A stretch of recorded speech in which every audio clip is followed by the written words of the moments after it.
Hey, everybody. It is me, Mike Vanderpool. I am here today with Patrick Marchman.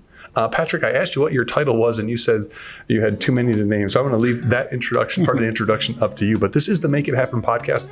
This is where I talk to cool people doing cool things. Adam Cassie turned me on to you, said I needed to talk to you. And here we are today. We will make it happen. So welcome. Thank you for stopping by. Yeah, thank you for having me. So what is one of your titles? What's your main title, I guess? Well, I would say, so for the umbrella of a lot of the independent work that I do, I'd say principle of KM sustainability. That's the principle of KM sustainability. So it's like just kind of collecting a lot of the individual work I do. I also work with a couple of firms, in different capacities, and also couple of volunteer sort of leadership positions. So that's why I say it's sort of listing of the titles gets a little irritating even to me. Fair enough. So if you had to sum up what you do, what is that? It's a good question. I would sum it up as saying, so I think of it like an event diagram, right? So you have like disaster risk reduction, preparing for disasters. You have resilience, that general term resilience, and you have like climate sort of work. And so where they all kind of like that space that kind of encompasses that. So like that area combined with like an urban planning orientation. So that's kind of like my background. So it encompasses a lot. When you actually zoom out, it's a kind of a little small little space on its own. But yeah, I kind of like, that's how I describe it. And how did you come to be what you are? It's a good question. Long time, maybe 15 years ago. So I'll try to do this as short as I can. So when I got out of undergrad, I went into the IT field, doing statistics, things like that. I was really bad at it.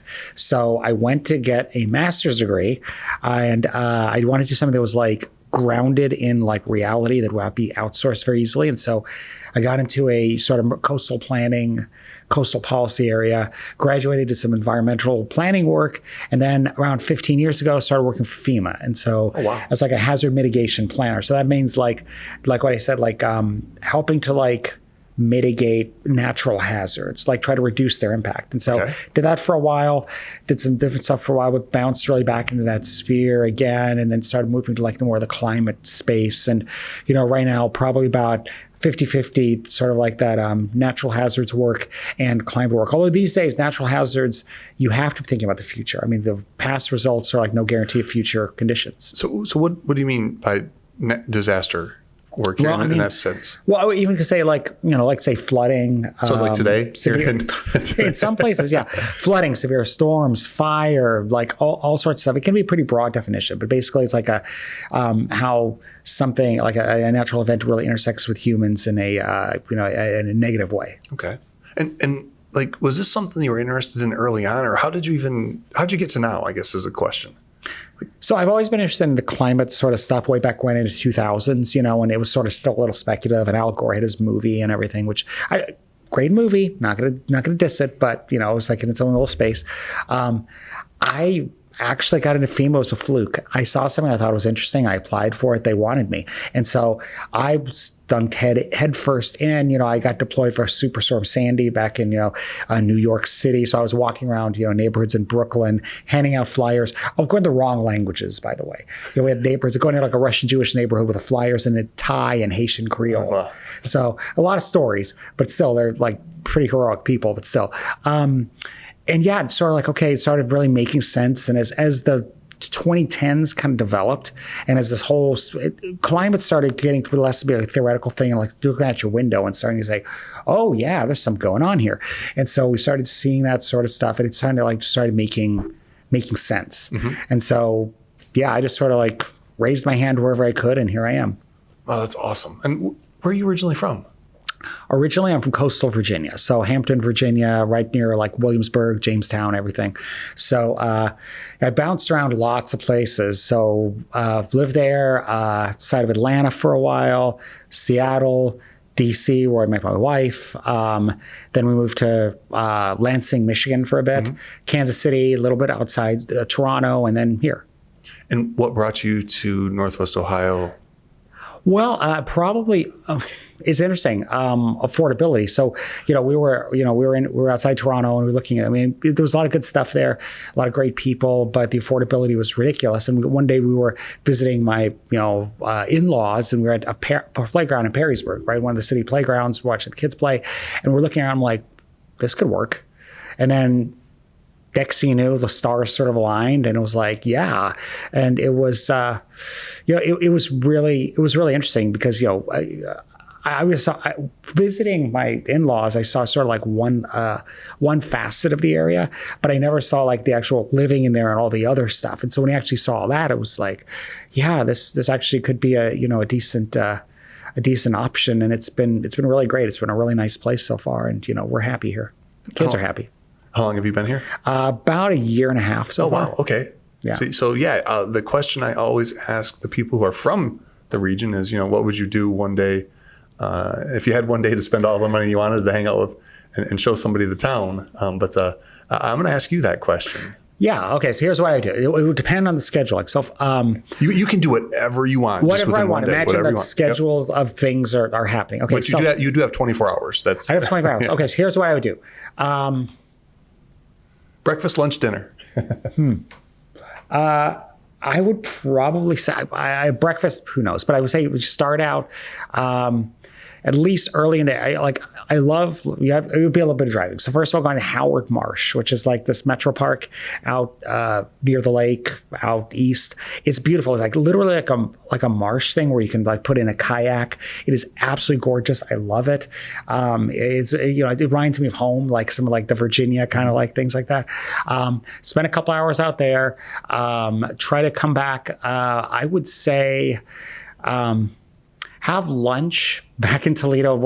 There's a lot of really good Middle Eastern places. Yeah. Like Sidon, I think there's like this place. There's near a Middle Eastern market in Ottawa Hills. Delicious, really, really good. Then I would say, again, maybe take a bit of just a break to maybe go one of the like little downtowns down here, which are kind of nice to walk around. Then, you said it, anything could happen. The Perrysburg Farmers Market is good. And it's really great. The food truck lineup is amazing. And there's this one that has the best one of the best fish and chips I've ever had in my life. It has like lake perch, that English style batter, amazing. So get some of that, gets a few things like that. And then afterwards, a nice trip to the Toledo Symphony, which I think, again, it's really, to me, it's impressive how a city this area this size has like such a punches above its weight culturally. Super nice, super cool. I would probably go back and work the Museum of Art somewhere in that too, because that's really cool. Again, it's amazing that a place like this would have that. But it would just be, it's a little bit scattered, do a little bit of driving, but yeah, that's what I would do. Yeah, right on. The metro parks that we have are phenomenal. Do you do any work with those, or what? Tell me the story about. No, but I would like to. If anyone's at Metro Parks is listening, I'm available. But no, it's that is. You're right. It is a real gem. Like again, my wife show me around a lot of them that were there when she was here, like Wildwood, things like that. And I've talked to some people there in like different capacities. But yeah, it's. Again, it's really great, and the whole Riverwalk thing. I think that's we've been there a good bit already. We've done some like events there and everything, and it's super cool. It's amazing. It's really great that an area would support it in that way, because not every area does that. Well, I do a lot of work out west, and there's a lot of cities that are much larger than the Toledo area in certain parts of the West that do not have like half the infrastructure. Mm-hmm. So it's something not to take for granted. Yeah, I live in White House, right? Village, almost 5,000 people. We're about to be a city eventually someday here. And we've got the quarry there, and the metro parks have the kayaks, canoes that you can rent right there. And it's just so awesome. Like 5 minutes from my house, I can actually be on the water. It's just an amazing thing. Yeah. Amazing. So let's dig into some of, you wrote an article, correct? That was in the Blade. Was that you? That was not me. So, okay. So I'll give you back. I did not do that. I sent it to some people because I thought it was really, really notable to the Blade editorially. We'll be doing this. It was from a seminar the University of Toledo was put on to some people, including somebody I knew who was in Washtenaw County, talking about climate migration, about the concept. And that was from the University of Toledo, B, the editorial, put this on. It was something I was like, I've been talking about this when I first got here. One of the reasons why we also chose Toledo, by the way, because we were like, oh, this is nice, we're near family, is because frankly, if you look at it from my eyes, and I've been doing this for like probably 6-7 years thinking about this, Toledo is really extremely well placed in terms of city in North America, or you've got fresh water, the Great Lakes, you've got massive farmland, even though you have some different conditions, you still got the basis of you make something work. You don't have huge amounts of woods around there or like natural disasters. I mean, it may seem crazy saying this, because there are a lot of other places there aren't as many disasters here. You have the industrial and cultural bones of the city. You have factories, you have all these things like that. There's a lot of the transportation networks. All that stuff makes this the kind of place that just in the abstract, you would be saying, yeah, you should check this out as a place that's more resilient and can offer a good lifestyle. As sea level kind of goes in other places and the wildfires burn others and things like that. And it's the kind of place that, frankly, we're like, I'm going to stake my flag here. We'd stay here for a while. We really could stay here if we needed to. So, I'm going to make this or posit this theory, or whatever the academics say. The real estate prices in Northwest Ohio are the cheapest now they ever will be. Is that a fair statement? I think that's a really good statement. And I think, real estate people, if you're watching this, listen to what he just said. Honestly, that is a really good way to put it. I've mentioned this to one or two real estate people. They've been like, oh, they haven't really thought of it before. I actually did get a real estate talk. We went to a national group a while back, and they were like, oh, yeah. So they kind of got it. But I think, that's another positive, sort of positive. Nobody wants to be known as a place where they're like the cheapest real estate in the country. Right. But that means you have the ability to do stuff. You can purchase things. People come here, live in an affordable way, and you're right. The value will go up, and it's like I think there's a lot of real opportunity there. We have to figure out how to really market that. Well, and I always tell people I don't want an influx of people, so I tell them it's a horrible place to live. I'm like, no, I'm cool. My house, we can leave the value for now for a little bit.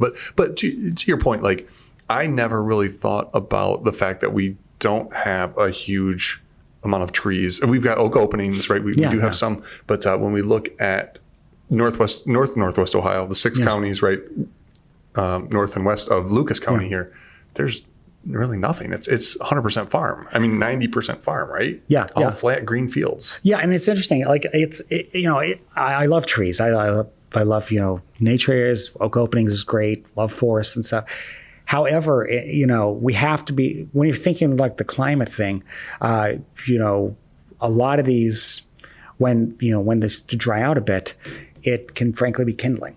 And we're starting to see wildfires, the projections are, and you're starting to see indications it's going to happen, is that wildfires are not just a Western thing anymore. You're seeing this just recently, South Carolina, North Carolina, severe wildfires. It's always happened to a degree.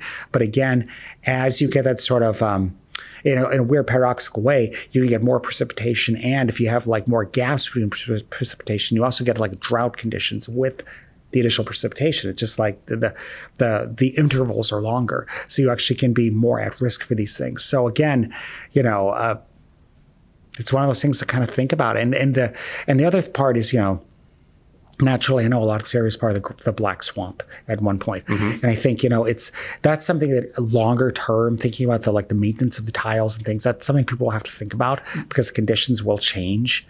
And so, but there is no Shangri-La in the world. There is no perfect place to be secure from everything, but there are better and worse places. And I think Toledo is one of the better ones. So what did you mean by the tile? So, the agricultural people may kill me on this, but this is my best understanding. So when they drained the swamp, they use tiles and such to kind of drain a lot of the water individually from fields. And what is a tile? I know we've got them in our backyards, right, as part of drainage. What is a tile? Well, it's like I think my understanding is it's like a way to channel the moisture into where you want it to go. Okay. So that's how you drain something, right? Okay. That's how you drain a fen or a swamp wherever you go. And so a lot of that's been done in a long time, and it's been really phenomenally successful in lots of ways. When you see a lot of rain, you suddenly realize, oh, this might have been a swamp at one point. I looked at my backyard, looked at my yard between my fence and neighbors. I'm like, man, that was quick. Yeah, we got about 3 inches of rain today, I'd say. I mean, where was that? Yeah, it's wacky.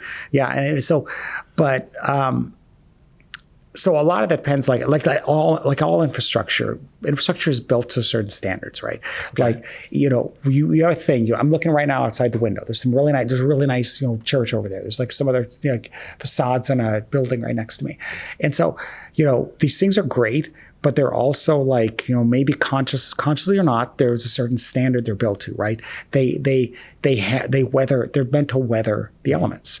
And so, it can be for a long time. Well, everything, for a while, you got to, your roof lasts for how many years, 15 years, 20 years. Eventually you have to do something else. But if you increase the stress on the roof, you're going to have to it's going to shortens the lifespan. Yeah, exactly. Yeah. Shortens the lifespan. It can make the infrastructure wear and tear. So that's one so what I would call the slow grind of climate change, right? And this is one, it's the not sexy thing, which is we look at the disasters. I look at disasters. That's my job too. But it's infrastructure wise. We have an infrastructure, a global infrastructure, largely built for a world that frankly doesn't exist anymore. We have infrastructure. I mean, people have standards for things for certain precipitation amounts. What happens if you get more? What happens? Portland, Oregon, a few years ago, they had a massive heat wave, like a heat dome out of the Pacific Northwest. Something that I lived out there, I never thought I'd see. And that some of the cables that the Portland streetcar ran on were melting. Oh wow! And it was literally, it was crazy. And they weren't badly engineered at all. It was just not conceived of. And so going back to the whole tile thing, right? You're going to be looking at more moisture potentially that will be coming at in more bursts, right? So when I mentioned that sort of the drought and rain at the same time, just imagine and this is something actually, I sat in on a talk at the University of Toledo this weekend. A dude from a meteorologist was talking really fascinating about sort of future conditions here. And so you have that sort of you get maybe more precipitation in smaller bursts. And so what happens with that? So you get more bursts of 3 inches of rain in a couple hours. Things rather than, okay, we're going to drizzle a little bit, we're all going to handle it. If it's going to kind of drain on its own and such, you get that sort of change, and suddenly you get that puts a little more strain, even a few more percentage points a year. That doesn't seem like much, but it's going to add up over 10 years, 15 years, 20 years, it's going to add up. And then you look at the drought thing as well. When the ground dries up, it changes the hydrological profile of it. So it's a dried out land, earth after all, or whatever, rain hits it and it may not absorb as much as it did beforehand. So then you have to think about, okay, well, that water is going to go somewhere. It's going to go, and it'll probably kind of another couple of percentage points on the flooding. So it's, I think one of the things that's cool though, if you look at the United States and just North America in general, I'm watching the Tom Hanks documentary thing on Peacock right now about it's pretty cool. But we really have a whole bunch of different ecosystems that we could pull innovation and what they did in one spot out west, southwest, and pull it here or there, depending on how I think we have the knowledge, right? Yeah. How do we make sure that's distributed to the places that need it as they evolve with this climate change? We have knowledge. I think that's a good point. I think we have knowledge, and I like to say, to be somewhat provocative sometimes, that also, and it's actually. Probably I shouldn't say this in the past couple of months, but you could stop scientific researchers in these areas right now and you still have all the knowledge you need to do something. Okay. What you need is the social infrastructure, the political will, the organization to do it. We kind of know what to do. We know there's a lot of different solutions, a lot of different ways, but we just have to kind of do it. And that is the tricky part. It's a social thing. It's not, it's frankly, the engineering part can be the easier one. Well, to quote one of my favorite cartoons from when I was a kid, right? Knowing is half the battle. Yeah. The doing is, I'm going to argue doing is even harder than knowing at this point, right? Yeah.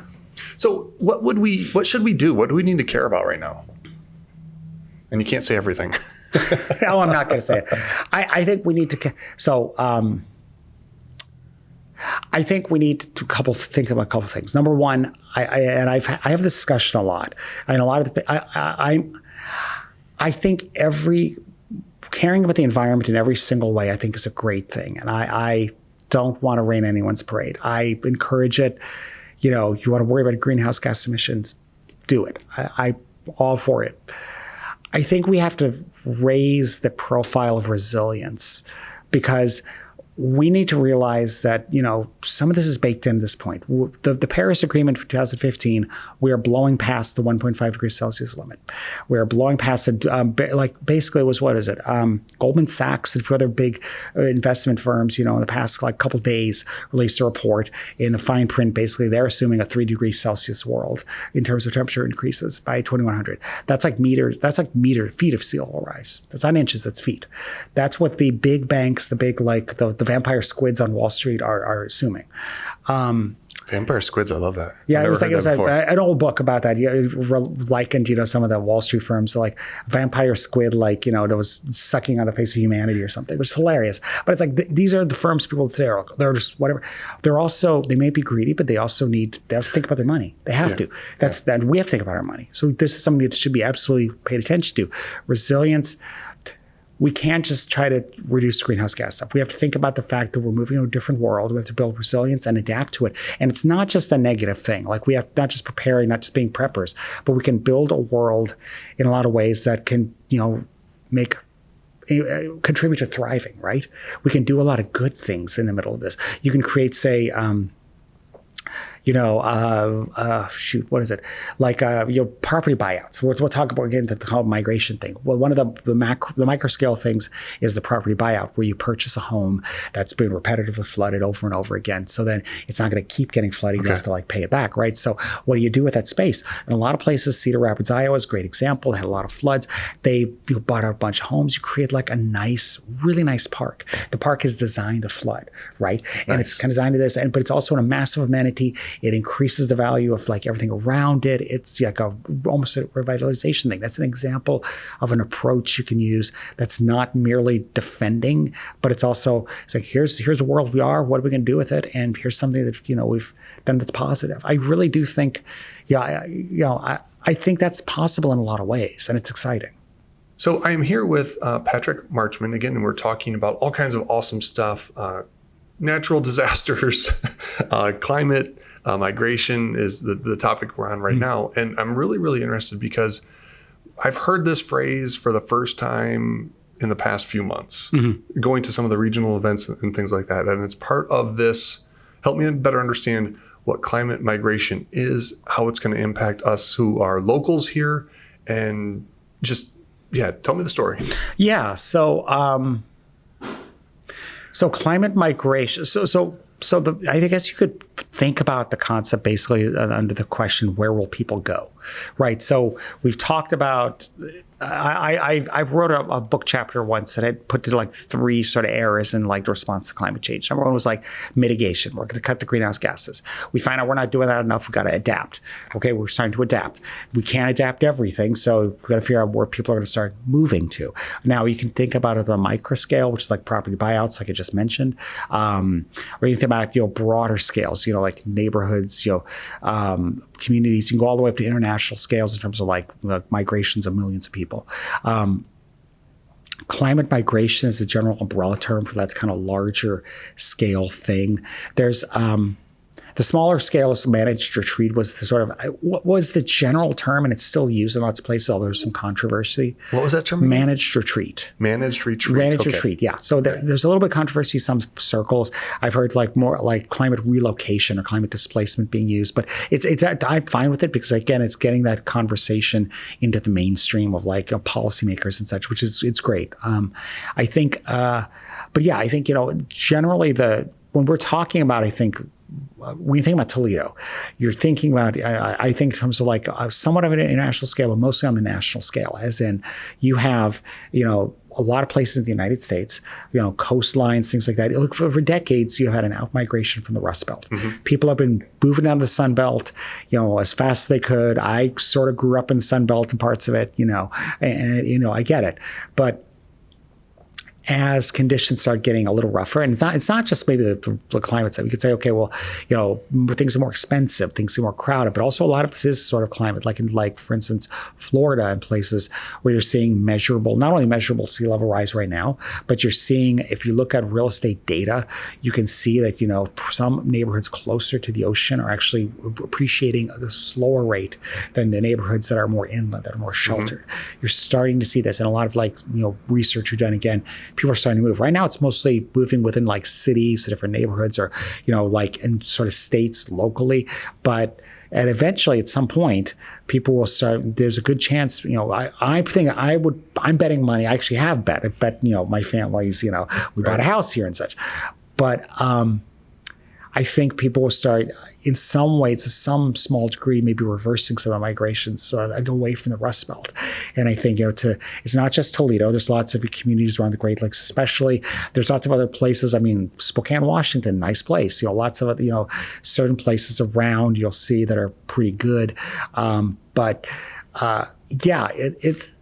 going to really upend, I think, a lot of the assumptions we've had for a really long time of where people want to live and how they're going to do that. And so I think it behooves people to start really thinking about how they're going to take advantage of it and do this in a good way rather than we're just going to let it sort of happen. And then, you're not taking full advantage of what the opportunities could be. Oh, and we can design the future instead of just waiting for it to happen to us. Yeah, exactly.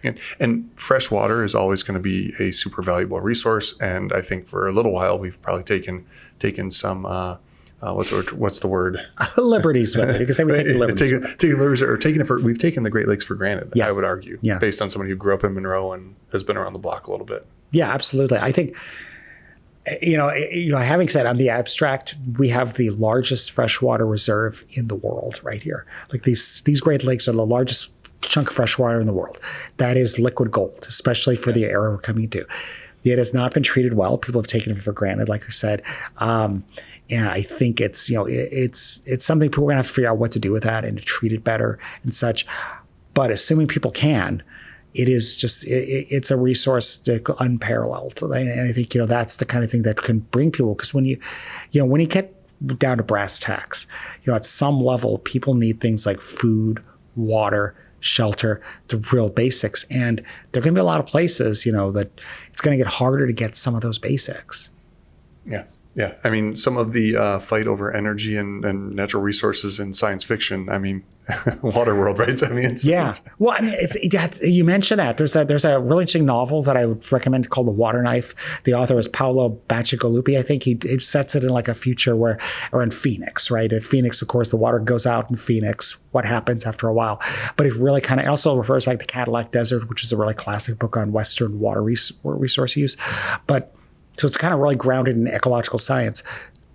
But yeah, I mean, I when I was a kid, I loved science fiction. I still kind of sort of do, but I'm a little bit like, I've kind of moved on in a lot of ways. But I think, it's like some of the things we've thought about, I think are going to be somewhat science fiction. And I was just editorializing for a second.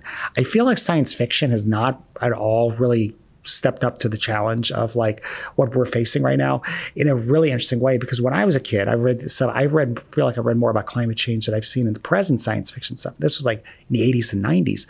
And it's a weird way. You see almost in literary fiction a lot more, like Amitav Ghosh, people like that, like the cli-fi thing, which is much more literary, you see, but sci-fi hasn't really touched that, which I think is a really interesting discussion. Not for here, but it's an interesting discussion. Dude, I'm having you back though, just so you know, this conversation is, no offense to everybody else I've talked to, but I'm having a really good time right now, just so you know. What do we have to do then? Like protect ourselves as a region, right? Because what could potentially happen is a whole bunch of people come here and consume all of our resources, jack up all of our prices, make this a horrible place to live. Well, I think that's possible. But I think the first thing we have to think of is like protect. Well, let's not think protection yet. Let's think maybe put that like, don't take it completely out of your mind, but put it like second or third down. Because right now, frankly, Toledo, I think, is a great place. Love it. Lots of great stuff. My daughter's going to be going to TSA next year. It's great, But I think, I don't know. I'm trying to think of a way to put this. I think there can be a bit of provincialism and people thinking that they need to like this is our place and blah, blah, blah. And I think right now there's a massive opportunity in welcoming people. There's a lot of space here. There's a lot of space. Literal green fields to build on. Literal green fields. Yeah, well, not just green fields, but in terms of the housing. The housing that is completely devalued. A lot of like abandoned. I've seen neighborhoods. I've seen like holes in neighborhoods. Sorry, I've seen like holes in the neighborhoods, like big like open gap. Not as bad in St. Louis. So St. Louis looks like a war zone in some places, but there's still like places just there's no homes, and it's like You could build here. You could renovate things. You can do so much. And again, being an urban planner, there's lots of ways you can do, not just by building a home, but lots of different ways to bring people in. There's a lot. And I think bring people in, being open to them, being welcoming, can actually catalyze the economy in lots of ways. I think the downtown, and I've noticed since I've been coming here with my wife, has definitely changed and become more active over time. Lots more stuff going on.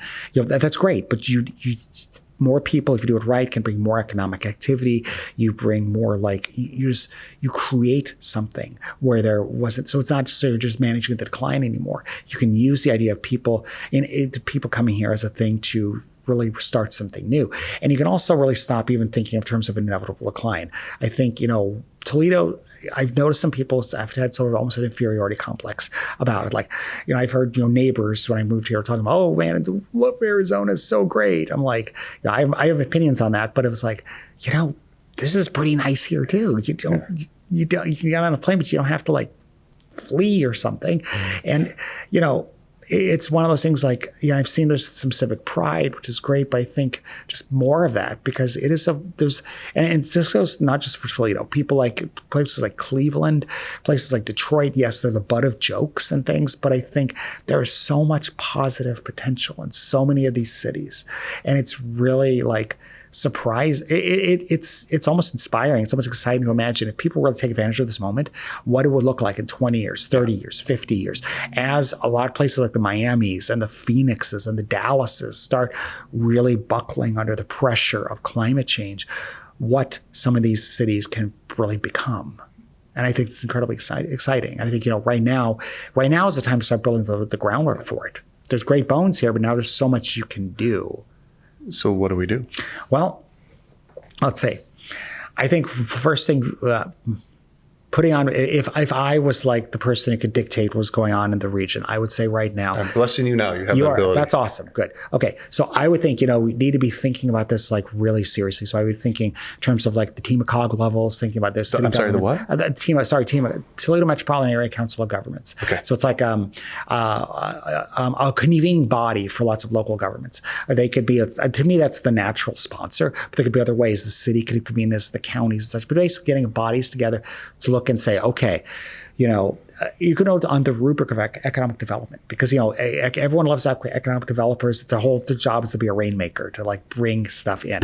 So look at this and say, okay, look at these broader trends. Look at these broader trends that we can looking at. I would say, you'll start, my hunch, in the next 10 or 20 years, you'll start seeing, you're already seeing some stuff right now, but you start seeing it more into a really recognized sort of reversal in some ways in terms of migration patterns. So what do you need to do this? And it's not in advertising. Advertising is good. Buffalo, New York, and Duluth, Minnesota do a lot of advertising. Every time you hear someone on a podcast talking about these places, especially Duluth, they're like, Duluth is where you should be, man. You have you've got a lot of these places, that are making these campaigns right now. So and let me pause you. So when you say advertising campaign, advertising the area region as a place for people to migrate to? Yes, exactly. Okay. So I think there's something good. There's something to be said for that, and people should be. And it's not just advertising in terms of a magazine, but saying Chamber of Commerce, people going to conventions saying, hey, you know what? So literally trying to attract companies and saying, hey, you know what? We have a place. We've got a lot of infrastructure here, and it is not threatened by sea level rise. It is not threatened by extreme heat. It is not threatened by all these things like that. You can have this stuff, and you add it to all the other positive things. And it's a factor, and you're probably not for the next 10, 15 years have the determining factor, but you will. You can maybe get a couple more that you add to the justification such. You start adding for this. And then you think ahead. You really start planning for okay, well, and this is where it's sort of the urban planning discipline comes in, right? You look at an area holistically, and I'm really interested. I know that Toledo's going through a planning process right now. The 5-year plan? Yeah. So it's trying to think about, think about sort of where the city is going to go. And I think, again, a lot of these areas, most places will have that. So looking through these processes, okay, well, how do you not only bring the economic people, but how do you prepare for how do you make somewhere attractive? You can have, there are a lot of other places, states have had these bonuses, come work here, we'll pay you $10,000, you can be a remote worker here or something, or whatever. There's lots of ways to do that. And you can also think in terms of building resilience into that. So for instance, if you're looking at repairing, doing a real a large scale like repair to a road or something, we think about different kinds of pavement, right? So it's not just the normal asphalt, but like permeable pavement, or what's the more resilient way, like make sure there's bioswales on the side. What's that? So What's bioswales? They're like, you can think of it like a ditch that has plants growing in it. Okay. Basically, it's meant to like, detain water and help it kind of saturate at a different rate into the soil, so it's not turns into a bunch of water that floods. So things like that, like build resilient infrastructure and everything. It'd be really attractive stuff too, really positive stuff. Like permaculture and some of those ideas? Sort of. I mean, that's also like maybe an agricultural thing. Like that's a lot of times on the small scale, but there's a lot of like, there's a few like organizations here trying to like build, food forests and all that sort of like locally grown stuff. Well, I mean, again, permaculture is actually probably one of those agricultural techniques that is more resilient to climate change, because, the way we've thought about farming for the past 10,000 years is very much like, okay, you've got these you have largely these crops and you do it at a certain time, a certain predictable thing. And we're moving out of the age of predictability. Like they call it the Holocene, right? Right after the what? The Holocene. It's a geographic sort of like period that would say like sort of the warming period from the last ice age. Okay. And so that's had a really stable climate. That's when pretty much all of human civilization that we know of at least has been developed in that kind of warm period. And the temperature has been remarkably stable compared to the ice ages. One of the things about this, yes, we're probably sitting under like a massive glacier, but it was also a lot of variation, like really hard to like do things like agriculture in certain places. Agriculture depends on predictability, right? Yeah. So as you get these more storms, these unpredictable storms, some things start getting a little tougher. I mean, we've already seen that with like the planting season being shortened or unpredictable, right? I mean, with the amount of water that again comes in, like we talked about earlier, you get a flash flood or whatever we had today. Yeah, well, that's one of the. I've heard. I've heard of hazard mitigation planning. It's one of those like basic FEMA things where you're supposed to every 5 years you do these plans. You think about the hazards, and so you have to interview people. You have to do like surveys and look at like your localities. And I have heard in certain localities that are farming heavy that when you do those interviews, a lot of farmers have started saying things like, we don't believe in this climate change crap, but, I'm looking here at what I'm planting here, and this is getting really weird. This weather's getting weird. We're okay for the next couple of years, but this keeps going on. I don't know what we're going to do. Mm-hmm. And that's when I heard that the first time, it literally like the temperature in a room that I was sitting in dropped by 10 degrees. Because I'm just like, holy shit. You're like, we were talking, that's this real brass tacks. So we're getting a little far away from the migration thing, but I'm just saying. It's all related though, isn't it? Well, it is related. It is related. But that also, the thing is, you have farm. If you're getting to this sort of idea that things are going to get a little tougher to do, you have to start looking at like logistics, right? So, there's a 3,000-mile Caesar salad. The concept that a lot of this, the lettuce and things like that on our plates come from the Central Valley of California, if it comes to the U.S. So that comes like 3,000 miles on a truck, and they do all this sort of things. And that's the most economically viable way to do it. If you have things like, and this is something that a lot of companies are thinking about, like a lot of big name companies are starting to think about, I've like for a coffee raiser, what do you do with the coffee? Like, how do you make sure you get the coffee from the bean into the cup? And because the coffee got to grow somewhere, how do you get, you have to think about resilience, all these different, ways. And so if you're thinking about like, say, food production, after a while, with all the different, potential points of failure, you start thinking to yourself, well, having something local may be a positive thing. And yes, you have to probably modify it and do different ways to do it. But in a place like this region, you're working from a lot better base than a lot of other places. Do you see I saw this on Facebook, so it must be true. There's somebody in White House / Waterville, Monclova, Anthony Wayne area who has hybridized a palm tree. They have a palm tree that's growing here. I don't know, but I want one. Right on, right? Yeah. So there's science, there's innovation. All of these things we're going to need a bunch of creative problem solvers in the region for now and forever. And that's not a bad thing to have anywhere. But again, it's you have another reason. And one of the other things I like, there's another positive thing, there's universities here. So there's at least two decent universities. And Defiance College. We have Defiance College. Defiance College, of course, you have to say that. And there's also Lourdes University, smaller, really nice universities. Lourdes, we've got two great community colleges. Yeah. We've got a lot of stuff here. There's a lot of stuff here. There's research universities. There's a lot of things like that. And you broaden this out, you're looking at, Cleveland, Columbus, Detroit, Ann Arbor. It's like one of the public Ivies. We're in a massive area where there's a lot of intellectual capacity. We've got a lot of great brains here. Yeah, there's a massive like capacity here. So again, this is a place that I think, again, it's one of those things that you might have to, again, get more people talking about stuff. And because at first glance, a lot of people, and I've had people tell me this before, that, man, this is depressing. Please don't talk about this, because it kind of is in some ways. I went through a bit of time myself when I sort of was like, it hit hard. But I think there's a reality. I think there's a positivity in facing reality. And once you do that, you can sit there and say there's things you can do, and that gives you agency. Mm-hmm. And that agency, I think, is for like a more sustainable positivity than like say, oh, well, I'm just going to like cover my ears, cover my eyes, hope for the best. I mean, every challenge is an opportunity for us to learn and grow.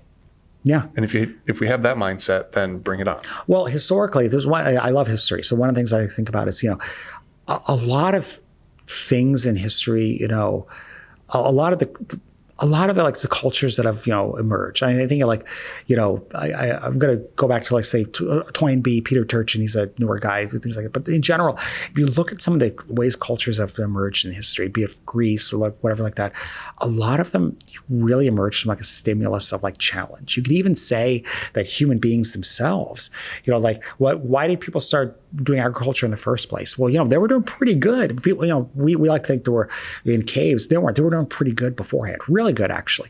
But it was a challenge, right? And there was a stimulus. People had to think of different ways to solve things. And once they did, you could open up some new avenues. Lots of cultures, again, you would see that they like cities and stuff were found in like sort of the zones between ecological regions, right? Not like this is the perfect place, but like, here's a place that is sort of more challenging place. But again, it's like that incentive to kind of, start thinking a little bit differently and start thinking creatively. I think, again, this is one of the things, it's a really tough time, and it's a really, I sympathize a lot with people, who have a hard time with it. It's tough, but there's also opportunities for real growth, like you say, but also like really kind of creating something. I think you can create something. I think there's going to be a lot of great opportunities to do like, things that are meaningful. I think, there's lots of ways to do meaningful work. And in some ways, I'm grateful for that. Yeah. I mean, for sure. So, I mean, dude, you and I we could talk forever. But we're up against it here. Is there anything else that you want to talk about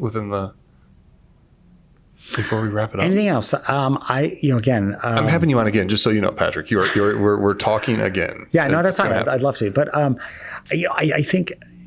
Again, I just want to really emphasize that, because I think that's the one thing I've seen locally, but also online. I have a big community of people who are all sort of in my headspace, and the disaster people. All the people who are like ex cops or whatever, and they kind of they'll kind of get some stuff. When I talk to like civilians in the world, they're the ones who kind of like will say, this is just really hard to take, or they just almost instantly go to like things that are like, say, social justice or to greenhouse gas stuff or whatever. And again, it's all that is important.